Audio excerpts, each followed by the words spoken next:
एक बार की बात है, यमराज ने एक यमदूत को किसी औरत की आत्मा लेने के लिए जमीन पर भेजा। जब वह दूत नीचे आता है तो देखता है कि उस औरत की 3 बेटियां हैं और उसके पति की पहले ही मृत्यु हो चुकी है।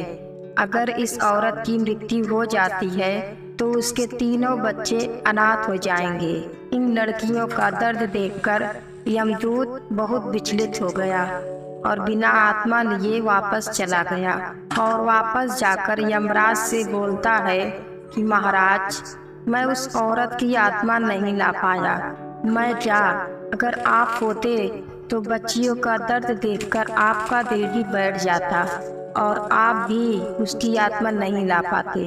यमराज को बहुत गुस्सा आया। यमराज ने कहा कि तुमने बहुत बड़ा अनर्थ कर डाला और तुम्हें मेरे निर्णय को ठुकराने की हिम्मत कैसे हुई, जो जीवन और मृत्यु सबका हिसाब रखता है। आज तुमने मुझे चुनौती दे दी। और गुस्सा होकर यमदूत को यमलोक से बाहर निकाल दिया और बोला कि जो तुम्हें इतने प्रिय हैं, अब उन्हीं लोगों के साथ जाकर रहो। यमदूत बहुत डर गया, यमराज से बहुत मिन्नतें की और बोला कि आप मुझे दंड मत दीजिए, मुझे माफ कर दीजिए। यमराज नहीं माने।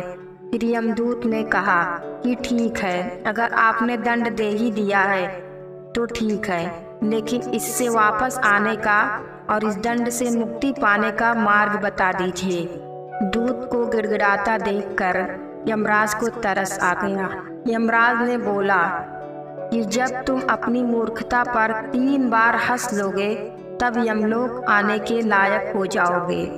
यह कहकर दूत को उसी शहर में भेज दिया जहाँ से उस बूढ़ी औरत की आत्मा लानी थी। और वह यमदूत एकदम फटे हाल सड़क किनारे पड़ा हुआ था।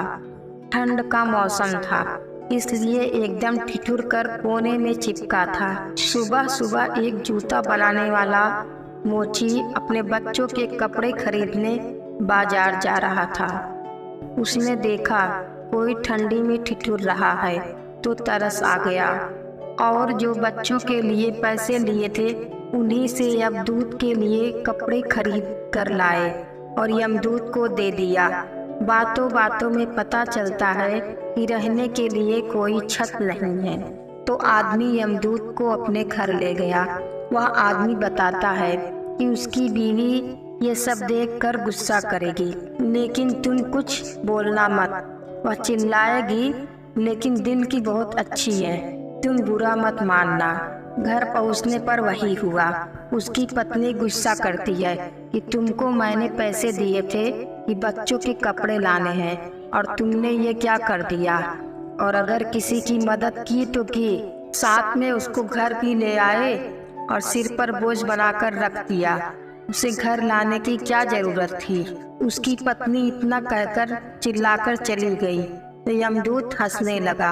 वह सोच रहा था यह औरत कैसी है, इसे पता नहीं है कि इसका भाग्य बदलने वाला है। आदमी ने पूछा कि क्यों हंस रहे हो। उसने कहा कि अभी नहीं, बाद में बताऊंगा। दूत के पास कोई काम नहीं था तो आदमी अपने साथ लेकर के जाने लगा और अपना मोची का काम सिखा दिया। थोड़े ही दिन में वह बहुत अच्छा काम करने लगा और प्रसिद्ध हो गया। कुछ दिन के बाद एक राजा का सेनापति थोड़े से चमड़े लेकर आता है और बोलता है कि देखो, बस इतने ही चमड़े हैं और इससे राजा साहब के लिए जूते बनाने हैं। और ध्यान रहे, जूते ही बनाने हैं, क्योंकि वहाँ का नियम था कि चप्पल सिर्फ मृत्यु में ही पहना जाता था, जूते सिर्फ जीवित लोग पहनते थे। लेकिन वह दूत ने उस चमड़े का चप्पल बना दिया। जब सेनापति ने देखा कि इसने चप्पल बना दिया तो वह बहुत गुस्सा होने लगा। तभी राजा का कोई नौकर दौड़ता हुआ आता है।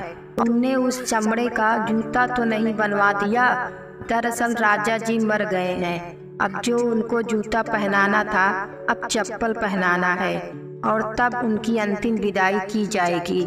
सेनापति ने तुरंत उस चप्पल को लिया और भागता हुआ चला गया और दूत अब हंसने लगा। आदमी ने पूछा, अब की बार क्यों हंस रहे हो? दूत ने कहा कि अभी नहीं, बाद में बताऊंगा।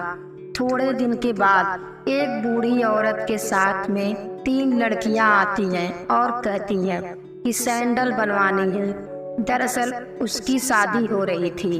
दूत यह देख करके तुरंत समझ जाता है कि यह तो वही तीनों लड़कियां हैं जिनकी माँ की आत्मा लेने के लिए मैं आया था। वह बूढ़ी औरत से पूछता है कि आप कौन हो? बूढ़ी औरत बताती है, इनकी माँ बहुत दिन पहले गुजर गई और मैं उनके पड़ोस में रहती थी, इसलिए इनको गोद ले लिया था और अब इन सब की शादी कर रही हूँ, इसलिए यह सैंडल बनवाने के लिए आई हूँ। दूत समझ गया कि वह नहीं बल्कि और कोई इसकी माँ की आत्मा लेने आया था। उसे समझ आ गया कि लड़कियों के भाग्य में सुख भोगना लिखा था, जो कि उनकी माँ के मरने के बाद ही हो पाता। वह ऊपर वाले का खेल समझ चुका था कि अगर उसकी माँ जीवित होती तो ना तो उनकी शादी किसी अच्छे घर में हो रही होती, बल्कि सभी गरीबी में जी रहे होते। दूत सैंडल बनाकर दिया और जोर जोर से हंसने लगा। आदमी ने पूछा कि भाई अब तो बता दो, क्यों हंस रहे हो? दूत ने फिर सारी कहानी बताई। आदमी डर गया तो दूत ने समझाया कि डरो मत, तुम तो मेरे अपने हो। अब मैं आया हूँ तो तुम्हारे साथ सब ठीक करके ही जाऊंगा। इसलिए कहा गया है कि लाभ हानि, जीवन मरण, ये सब विधाता के हाथ में है। ऊपर वाले का खेल समझना किसी के बस की बात नहीं है। हम कर्म योनि में पैदा हुए हैं, हमें कर्म करना चाहिए, बाकी ऊपर वाले का खेल उन्हीं पर छोड़ देना चाहिए। दोस्तों, यह कहानी आपको कैसी लगी कमेंट करें। कहानी अच्छी लगी हो तो लाइक, शेयर और सब्सक्राइब करें। धन्यवाद।